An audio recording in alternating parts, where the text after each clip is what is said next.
we're going to dive right in. Welcome to the first episode of We've Seen Some Things. This is a new webinar series we'll do about once a month where we hope to show you some real live customer problems and real life solutions. There's no slide decks. We're just going to tell you the story and then Ben's going to show you the solution. So it's a little bit of story and demo. And thanks so much for everybody joining us. My name is Stephanie Clark. I am the founder and CEO of Elliott Clark Consulting. I've been in the Business Central world for well over 20 years, have done this for a really long time, and I'm super excited to have Ben Cole with Ruck Software join me on this episode 1. Ben, you want to give a quick introduction? Yeah, and thank you so much for having me. So I started a company called ERP Connect about 5 years ago. I've been doing different things in BC for about 10 years. And then last summer, my company was acquired by Ruck Software. So now we just have the easiest way to think about it is a lot more tools in our toolbox, right? So we had built a lot of software that sits inside of Business Central, and with the merger and now kind of the rebrand is Ruck's, just have a lot more of those inside of that. So my passion's always been kind of finding these fixes for maybe common problems or things that people thought that could work a little bit better. That maybe isn't the most efficient way to do it. And a lot of those have created a lot of the stories that Stephanie and I are going to be talking about today. So definitely excited for it. We're doing 4 today, but I think we probably could have come up easily with 10 or 12, right? Oh, easily. Yeah. Who knows? Maybe you'll be back on a future episode. So we'll talk about that later. All right, let's dive right in and start with story 1 because I want to have plenty of time, Ben, for you to show our solution. I've got my notes so I don't forget anything. Otherwise, for those who know me, I'll ramble. So the very first one is it's a company that was in, I'm going to call it a little bit of an interesting industry. We're not going to say what it is. Their customers, we're just going to say they're a little bit suspect. So every single order was prepaid. They had no AR. That sounds like a super easy process, right? Well, they had payments getting posted inconsistently. They weren't really managing it right. And as we all know, if you've done prepayments in Business Central, it can be a little complicated if you don't know exactly what you're doing. And with partial shipments and last minute freight additions and some of those things, honestly, their prepayments was just an absolute mess. They had 100% prepay policy, but had no idea where they were. And the final straw was a fairly large customer placed an order and they had paid weeks ago, but their order still hadn't shipped out. Ben, how did we fix this? Yeah, so when they came to us, we had a couple different options, right? Because in Business Central, I think the big thing that they didn't like was that things were getting locked down, right? So in Business Central, yes, if you look at a fit gap, it has prepayments, right? But some of the kind of interesting pieces of those prepayments are you can only do one prepayment per order. And then after you issue that prepayment, they get locked down. So what these guys were really looking for was greater flexibility. And when we started talking about it, it was an immediate fit for an advanced prepayments tool that we had created. Now, there was still a little bit more digging to do on their end, right? Because another thing that we've allowed it to do is open it up and take a prepayment at the customer level or the sales order level, of course, with that extra flexibility. So I can show you what that looks like and exactly what we did for them, if you can see my screen here now. Perfect. And for them, what we did specifically was we did that customer level prepayment. So again, if you were doing the sales order side, they absolutely could do the multiple prepayments per order. They could do the flexibility per order, or they could come in. And I've created a nice little demo customer for us today and done a customer level prepayment. So what they actually did is they came out to the customer card. They wanted it to be as easy as possible, right? And we made it very easy for them. They came here. They basically decided that they wanted the prepayment level to be updated from sales order, which is the default, to customer. And then once they switched it to customer, they were basically just able to come up to this advanced prepayments button and put in whatever the amount was, right? So again, if they know that it's going to be a $10,000 order today, they could type in 10,000 here. Let's just do 1,000 to make it simple. But if they didn't know, again, they could put pretty much any number in here. This is going to send the client a prepayment invoice. And then now this prepayment can be utilized across basically any order in the future. We obviously have some different toggles and exceptions management and things like that we can apply. But it was really as easy as just coming in here, clicking to post the prepayment. I was doing some other, things before this just to get prepared. But basically, this is saying life to date, $2,000 of prepayment invoice have been utilized or invoiced, which we see down here in this nice little kind of dashboard view. One has been paid, one has not. And then we made one application, which if you take all of that combined, let's just assume the other was zeroed out, which it was. We now have that $1,000 on our account that we can utilize on future orders. And I'm sure some of the other scenarios we're going to talk about throughout today's webinar, we'll probably see this prepayment utilized at some point. But again, it can be used across any invoice or sales order now that this customer 18100 uses. And like you said, they were in a very unique and interesting business. So it was always give me your money before we create any orders, which again in Business Central isn't possible. So by expanding it to this customer card, gave them just a ton of flexibility. And that's just one of many things that we explored with them that application can do. So a lot of good stuff there. And I know they were really happy with the takeaway solving their problem. Yeah, the policy of everything being prepaid was exactly the right policy for their business. The system just wasn't really facilitating it super well for them. So this one tool completely made everything better and solved their problem, and they're super happy now. Awesome. All right, let's move on to my next one. One of my personal favorites. I call it the wall of clipboards.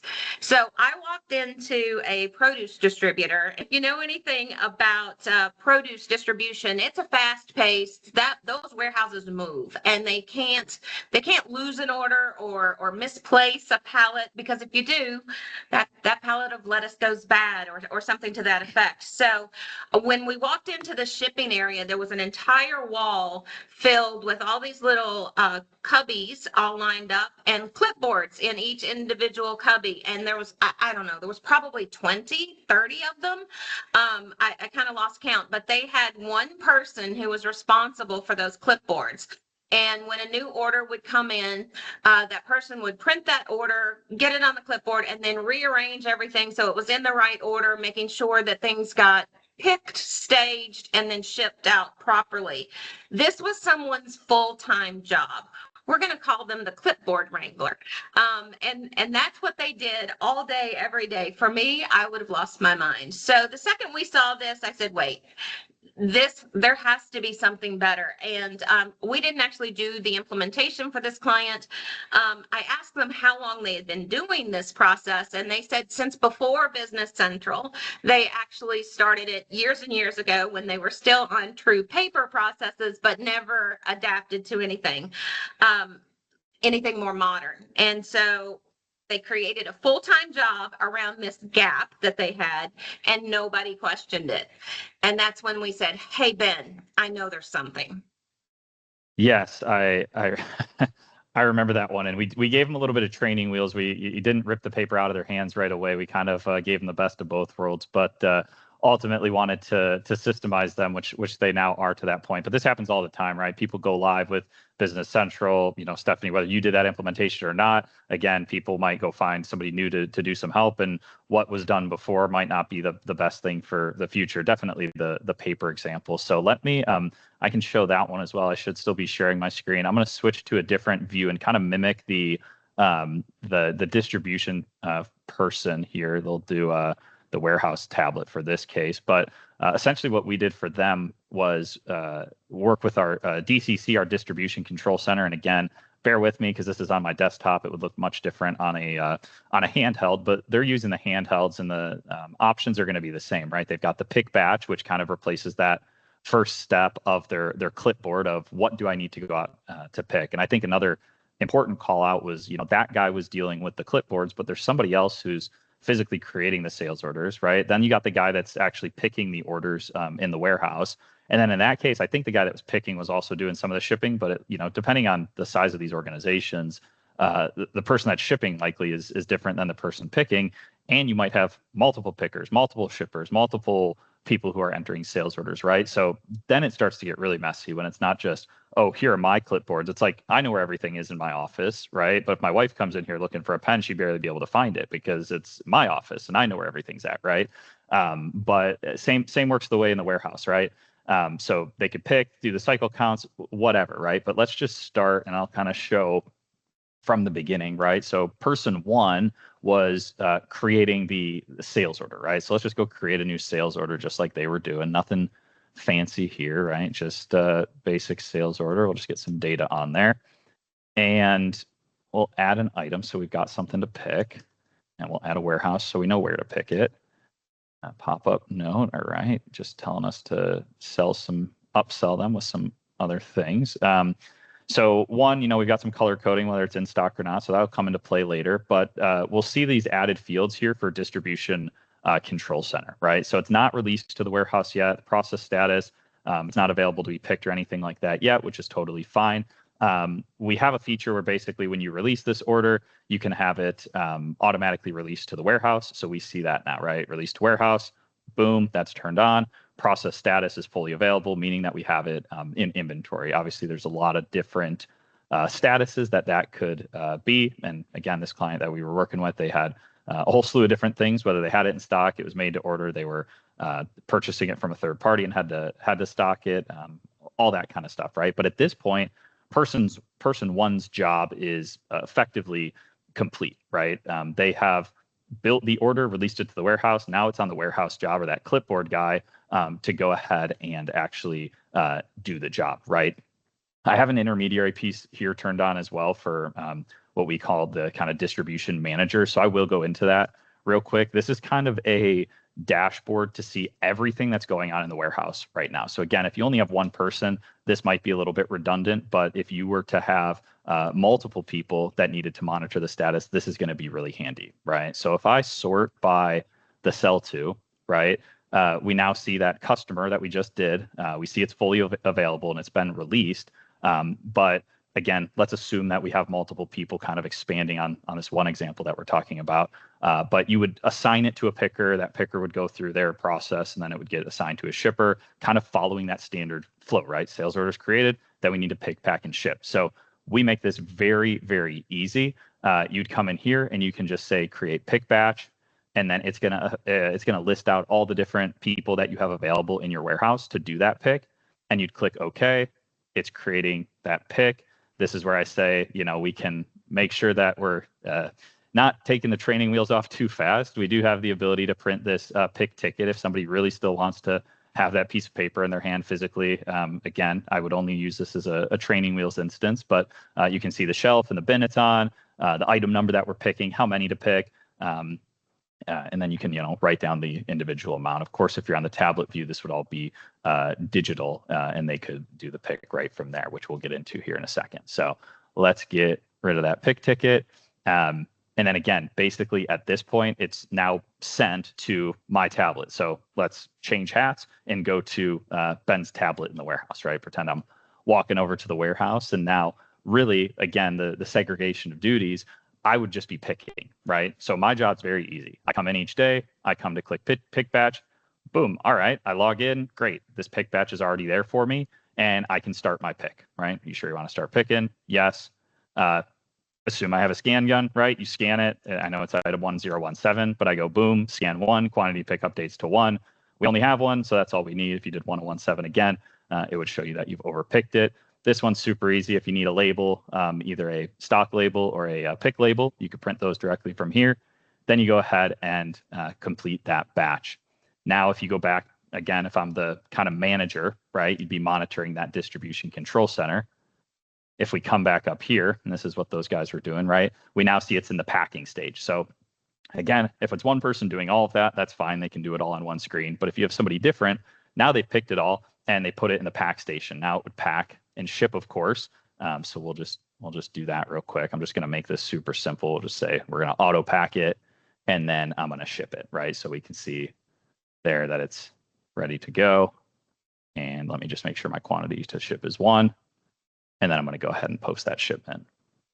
So that was a very abbreviated version of what they were doing. But again, it kind of, the main thing I'm trying to articulate there is you got rid of the clipboards. The clipboard is now the DCC, the distribution control center, right? You can see the status of everything, whether it's picked, packed, or shipped or ready to go. We now see that this has been shipped. So in DCC's case, they don't care about it anymore, really, right? It's still going to sit there just for visual purposes, but it's not highlighted and there's no further action that needs to take place. Again, I'm sure we'll get into this down the road, but now if you come back to the sales order, again, if I was like the sales order, I don't want to say agent because now that's a AI thing, right? But if you're the clerk or something like that, we now see it's been fully released, it's been fully shipped.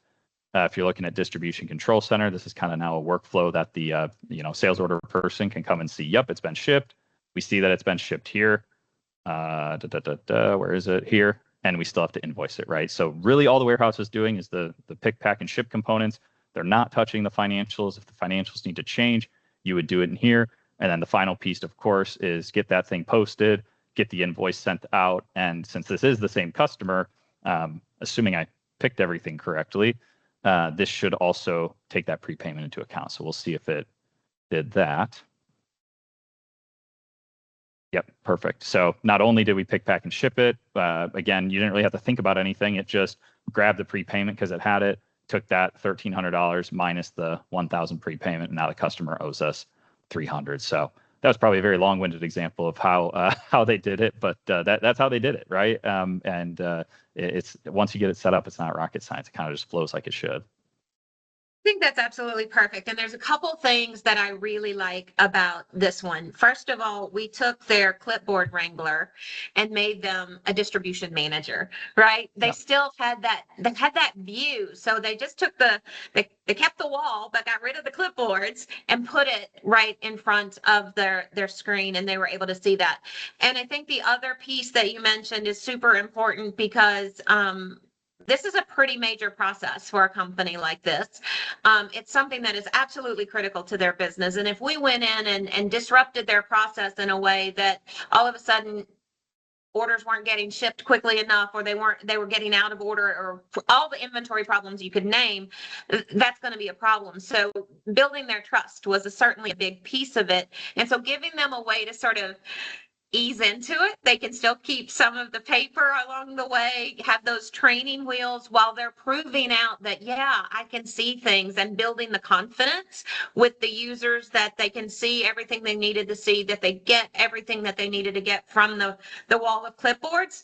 Hey, that's the win-win. And now I can tell you, they run this every single day. They run on tablets. There's not a single piece of paper in the entire warehouse anywhere. It is a beautiful thing. It is beautiful. So, and whoever gave us the thumbs up, thank you. This is one of our favorites, so we like it. We like it. Yeah, my ceremony. I think the only thing that we didn't accomplish was my ceremonial burning of all the clipboards. That was a fire hazard for the warehouse, so we had to ditch that one. But that would have been the final cherry on top. I had a vision of the scene from Office Space with burning the fax, or beating up the fax machine. Yeah, that's what was going to happen in my world, but no, we didn't do that. All right, so let's talk about a client that I went to visit. Again, another client that we picked up and went to visit the controller on a Monday morning. I like to be very prompt, so I was there perfectly at 9 a.m. or 10 a.m. I don't remember what time. And oh my gosh, she says, go ahead, have a seat. She sat us in the office and says, I just need 5 minutes. So give me a minute. So I'm playing on my phone, but I'm kind of watching what she's doing anyway.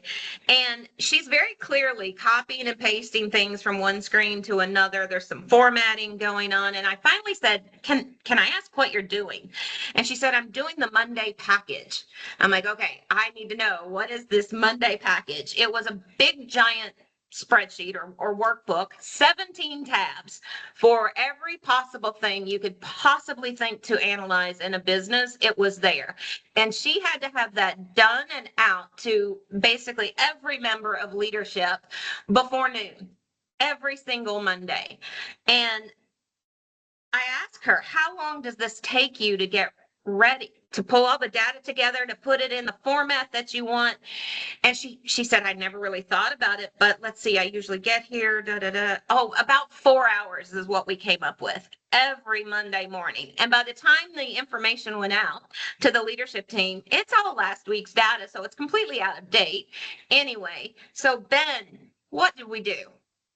Yeah, so we've got a lot of things for them, but the main one I know that they started with, which a lot of our clients start with, and I know Stephanie, you talk to a lot of your clients about it, a lot of our other partners do the same. It's financial dashboard, right? It's just kind of a no-brainer. When I first built this one, it was kind of under the idea of this is what Business Central should have come with when when we downloaded it, right?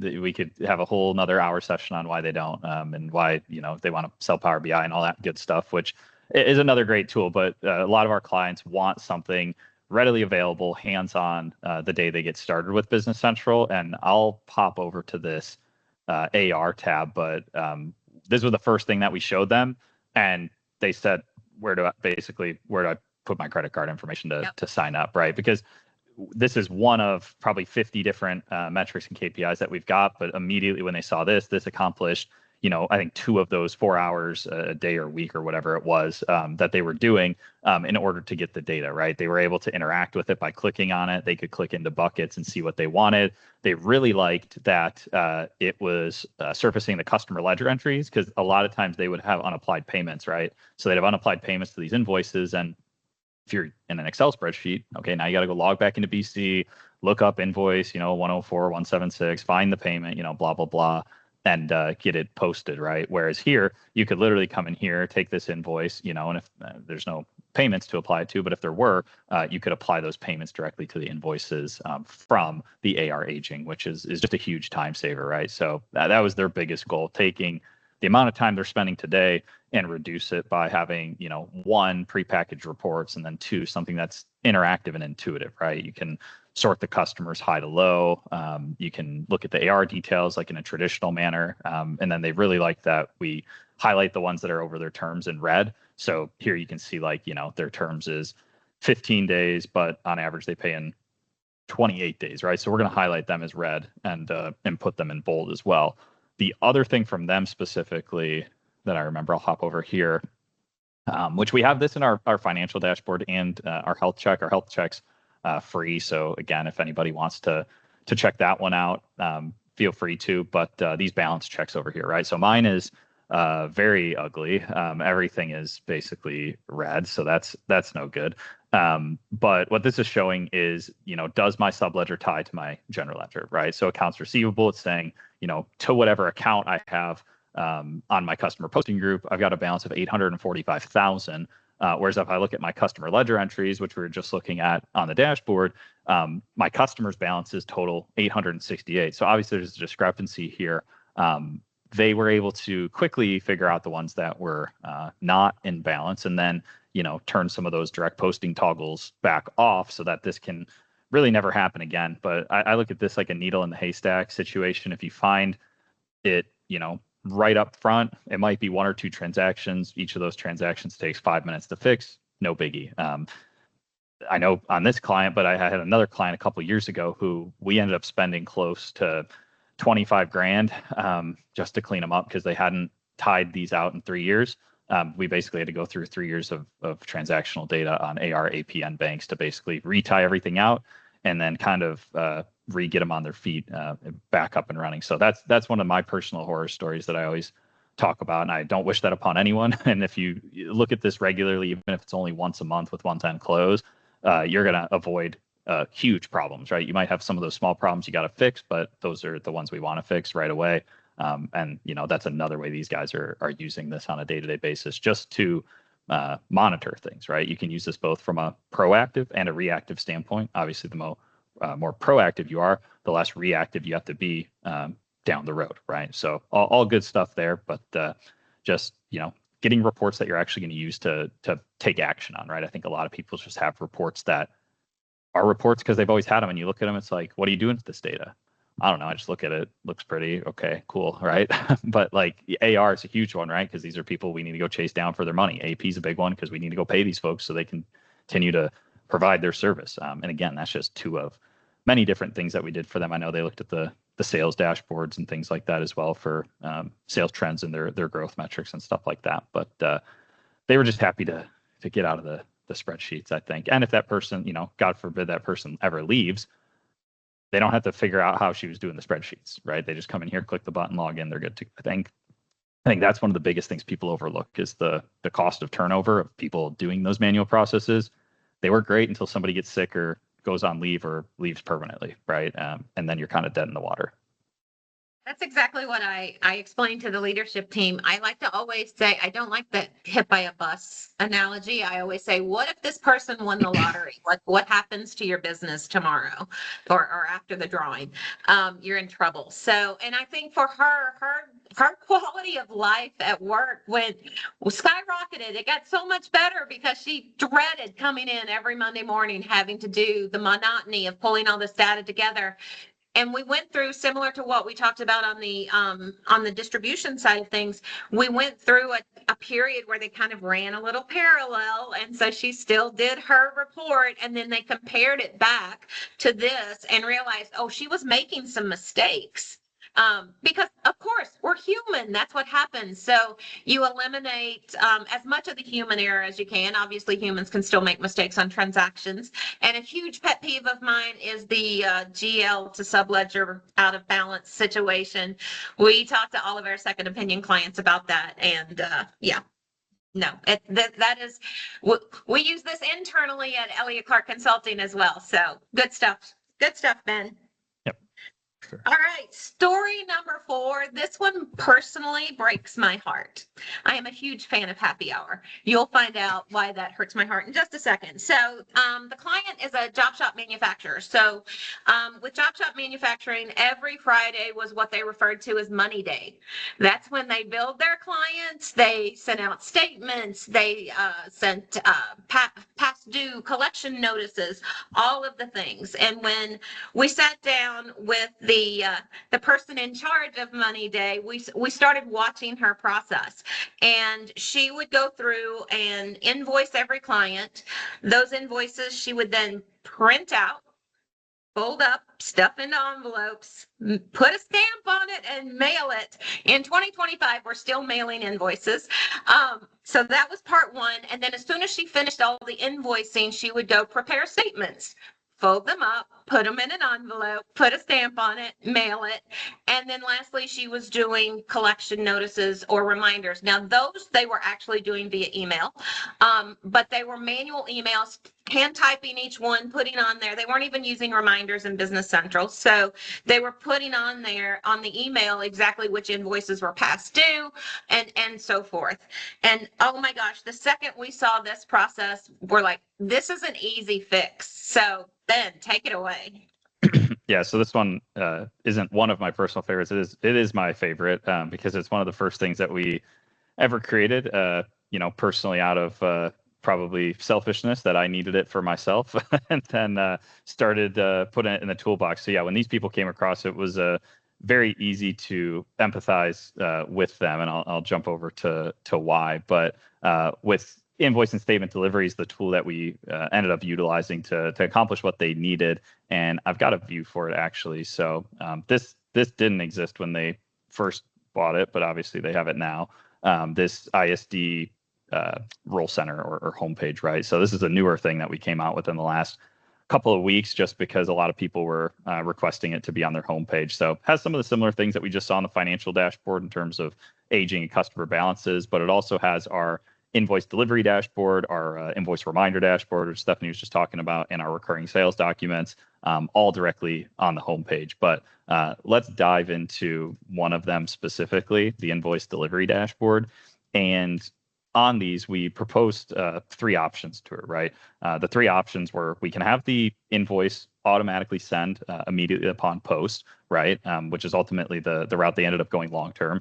The second option is send from the dashboard. The dashboard's what I'm showing here. This is where a lot of people will start, I'll say, because they can, post their documents. They're not going to go out right away. They kind of have a chance to review it before they send, but then they're still able to do a bulk send.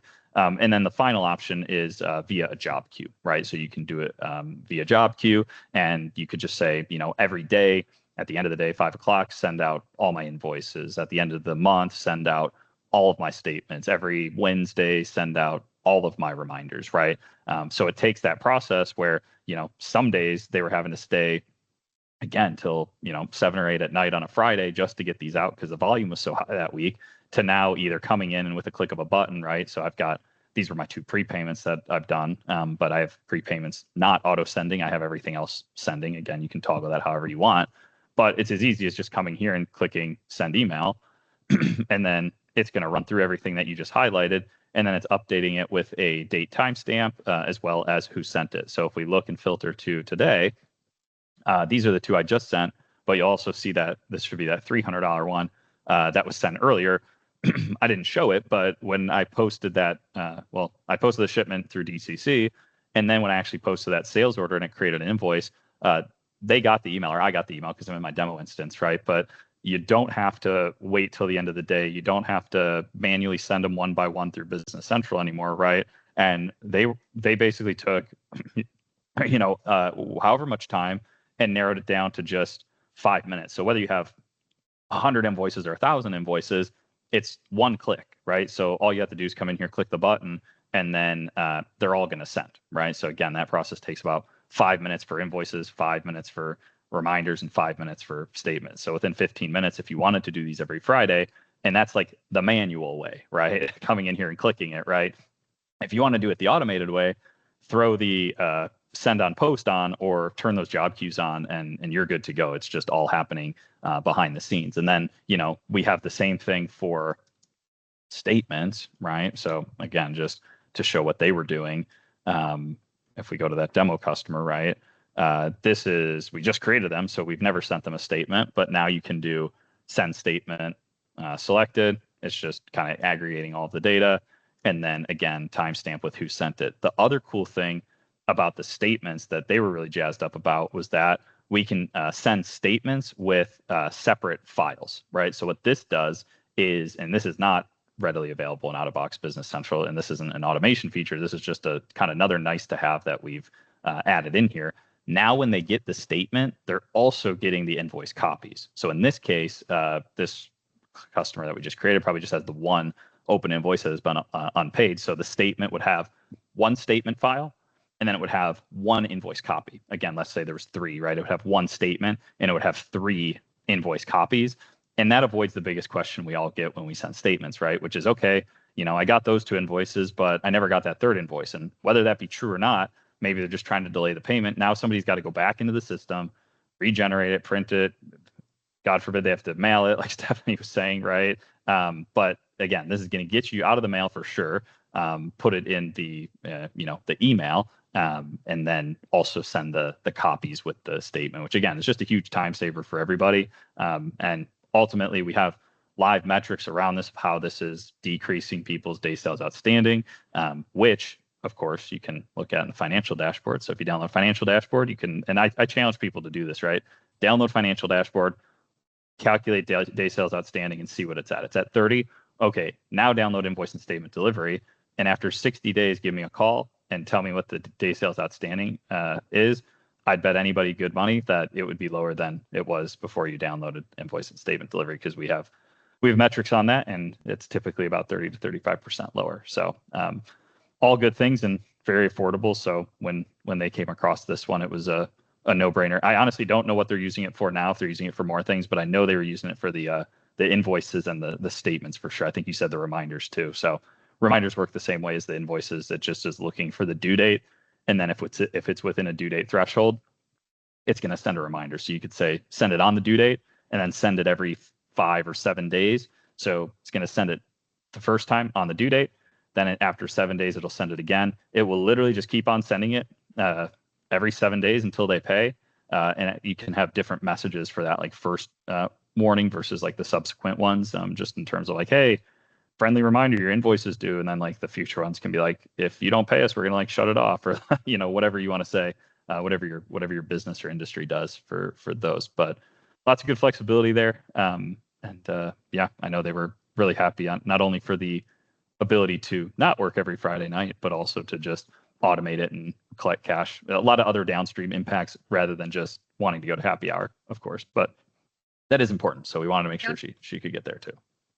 Yeah. Poor thing was working till 7 o'clock every Friday, and she was missing happy hour every single week. So after we implemented this, I personally took her to happy hour, and we're not going to talk about how many drinks were had. So I will tell you that when we showed her the statement going out with the invoices automatically attached, she literally cried.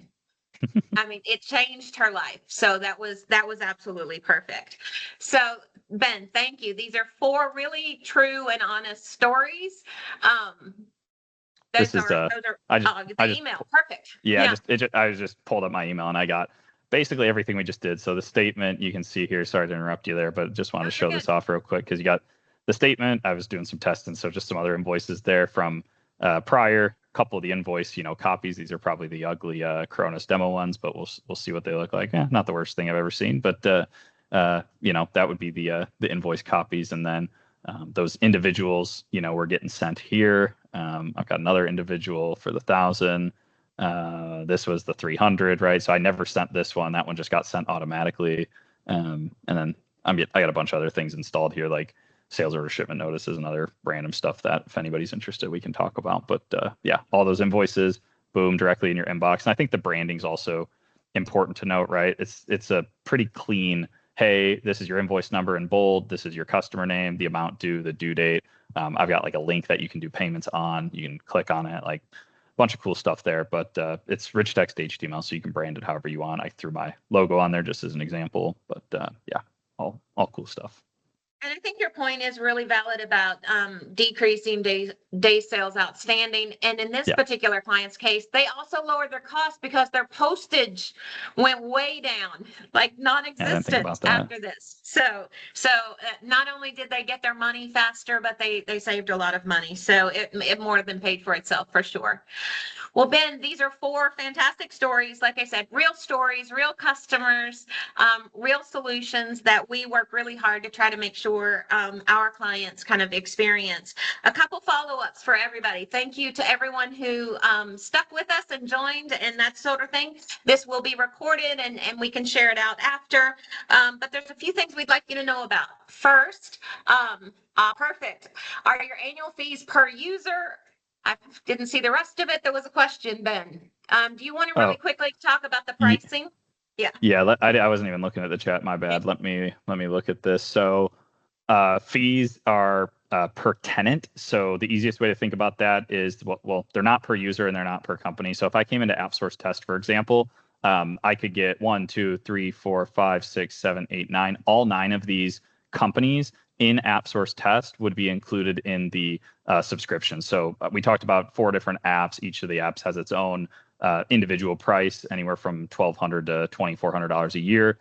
We also have a unlimited package that gets you all 35 apps that we've got. So again, we only talked about 4 today, but we've got about 35. That's about that is not about, it is $6,000 a year. And that again gets you the full production tenant, all companies, all users, and then also 3 sandboxes. So in line with the way Microsoft does pricing, you get the one with like your $80 user a month user, you get 1 production instance and you get 3 sandboxes. If you needed another production and more sandboxes, it would just be a second subscription. And so ballpark, Ben, obviously it depends on which apps you choose, but if you're getting at least 3 or 4 apps, you may as well get the unlimited and get everything, right? Yeah, usually the cutoff Yeah. is like 2 or 3, 3 for Yeah. sure. Because if Yeah. 3, if they're 2,400, 3, you're already going to be over the $6,000. If they're 1,200, you might be slightly under, but you're probably looking at other things anyway. So 3 or more, yeah, would definitely be the cutoff. So perfect. Any questions on the apps that we've shown here today? Ben mentioned the Rux Health Check, which is, as he said, a free download on AppSource that I recommend everybody go out and do this afternoon. That's one of the very first things we recommend for all of our clients. And then if you are somebody who's using Business Central and you feel like you're just not quite getting enough out of it, or you just feel like you want a second pair of eyes, reach out to us at Elliott Clark Consulting. We offer our second opinion, which basically we're going to take a look at what's working for you, what's broken, where you might be able to make your processes a little bit more efficient, and we'll tell you exactly how to fix it. And lastly, my ask of all of you is if you have a problem that you don't know how to solve today in Business Central, please shoot me a note, reach out on LinkedIn, let me know. We will see if we can help you solve that problem, or who knows, you might end up on an episode of We've Seen Some Things. So stay tuned. Next month, we will have another one of these. I'll announce in the next week or so what that one's going to be about and give you the date. But thanks everybody for joining, and have a great rest of your day, and do not miss happy hour. Thanks, everybody. Thank you, Ben. Awesome. Yeah, thanks for having me. Appreciate it.